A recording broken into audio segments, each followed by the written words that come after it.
ya. Iya.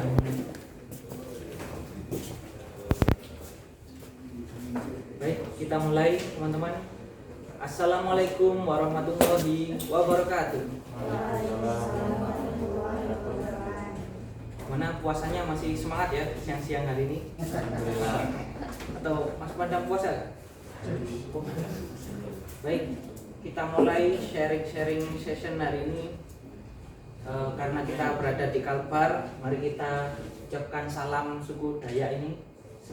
Kita coba ya, setelah saya ucapkan 3 kalimat ini, mohon dibantu arus gitu. Siap.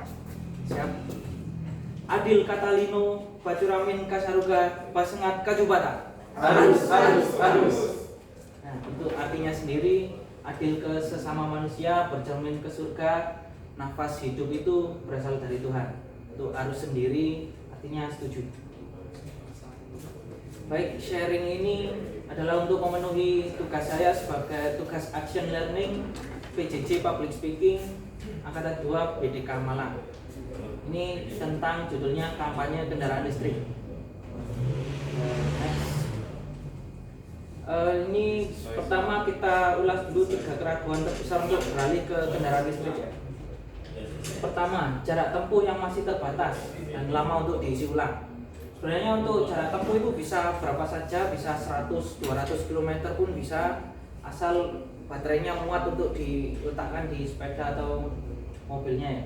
Untuk lama isi ulangnya, saya udah pengalaman 3,5 tahun, ngecasnya itu cuma 3 jam bisa fast charging, udah bisa penuh. Kemudian biaya awal yang lebih tinggi dibanding kendaraan bensin.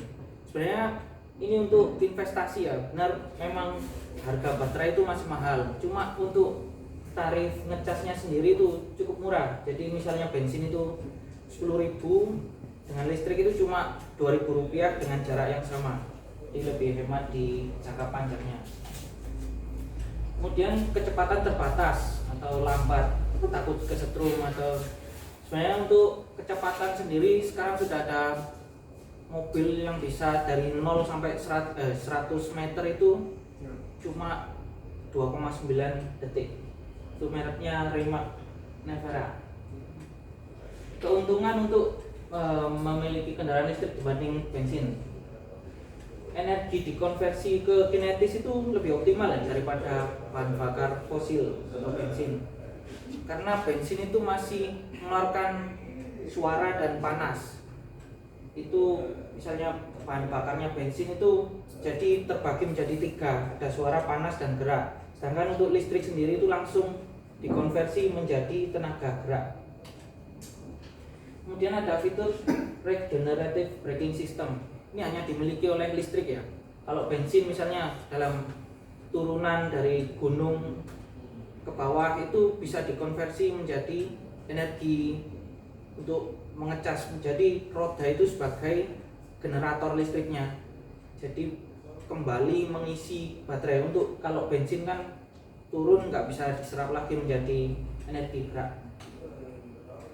Kemudian senyap, tidak bergetar, jadi nggak ada suara dan tidak ada panas di bagian tempat duduknya. Ramah lingkungan. Kalau bensin itu kan menimbulkan polusi sehingga nggak bagus buat nafas kita. Kalau listrik itu udah terjamin bersih. Kendaraan listrik bisa hampir gratis, sedangkan bensin mustahil. Teman-teman di sini kalau dengar gratis itu kan tertarik gitu ya. Saya jelaskan. Karena listrik itu bisa dihasilkan dari tenaga matahari. Matahari itu kan bisa datang setiap hari dari jam 7 sampai sore misalnya. Untuk angin ini lebih optimal di daerah pesisir, jadi datang terus. Kalau bensin itu kan harus dieksploitasi, dibor minyak dalam. Untuk maintenance pembangkit listriknya bisa menggunakan artificial intelligence, jadi perawatannya bisa auto dirawat sendiri oleh artificial intelligence. Kemudian ini 3 ini bensin sifatnya terbatas, jadi semakin jika pada kondisi langka itu akan harga menjadi tinggi ya, semakin naiknya permintaan maka harga akan semakin tinggi. Jika langka maka bisa terjadi gejolak keuangan dunia karena bisa inflasi, harga-harga pokok naik. Kalau listrik kan dengan tenaga matahari, angin tadi kan datang terus sehingga enggak, bahkan bisa hampir gratis. Bagaimana dengan bahan bakar hidrogen? Sebenarnya untuk hidrogen sendiri itu harus butuh listrik untuk memecah molekul air ya. Jadi daripada 2 kali kerja, mending listriknya dibuat langsung masuk ke baterai. Kemudian untuk mendistribusikan ke pom bensin misalnya, itu perlu dikompres dulu. Jadi gas hidrogen itu dikompres, dimasukkan tabung, baru disebarkan. Dan itu jadi 3 kali kerja lagi. Untuk kompres itu butuh listrik lagi. Jadi kalau kendaraan listrik itu langsung ke baterainya. Kemudian gasnya bersifat bening, tidak berbau dan mudah tersulut api. Bayangkan jika ada gas bening, tidak berbau, bahkan lebih berbahaya dari bensin ya. Kalau tersulut api bisa meledak gitu. Hikmah yang bisa kita ambil, kendaraan listrik jauh lebih baik untuk lingkungan dan finansial ekonomi. Karena tadi kan tidak menimbulkan polusi dan nggak bisa kalau harga tinggi itu kan terjadi gejolak ekonomi. Kemudian semua kendaraan akan menjadi listrik ya, mobil, kapal, misalnya truk, perahu yang lain, kecuali roket angkasa, karena hukum Newton ketiga itu escape velocity, nggak bisa kabur dari atmosfer kalau nggak pakai roket. Kemudian ini pesannya, mohon hentikan karbon. Karbon ini kan seperti dinosaurus fosil atau pohon yang sudah terpendam lama. Itu kalau sudah ditarik ke udara itu akan susah untuk menangkapnya lagi, butuh biaya besar dan alatnya itu susah. Jadi nanti merusak ozon dan buat pemanasan global. Baik, cukup sekian. Apa ada pertanyaan? Boleh, silakan Mas Langgam. Kan tadi dijelaskan ada keuntungan seperti regeneratif braking system ya? Ya, betul. Itu berarti apakah jika kita mengalami 1000 km turunan itu akan menjadi energi semua?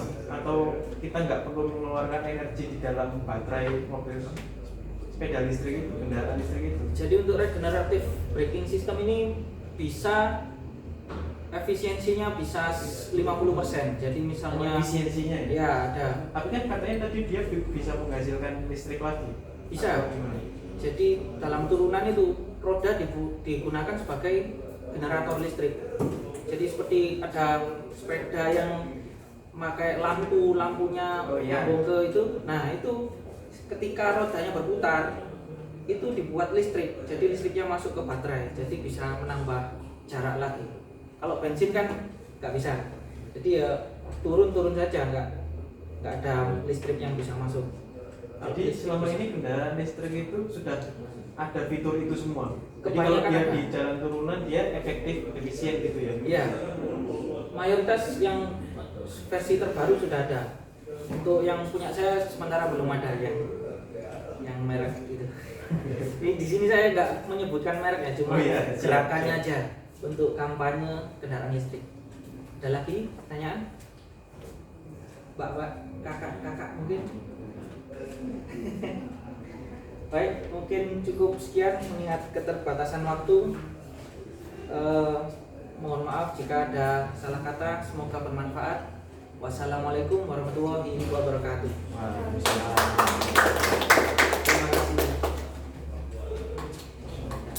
Terima kasih. Lebih malah. Burung ya, Mas? Lebih.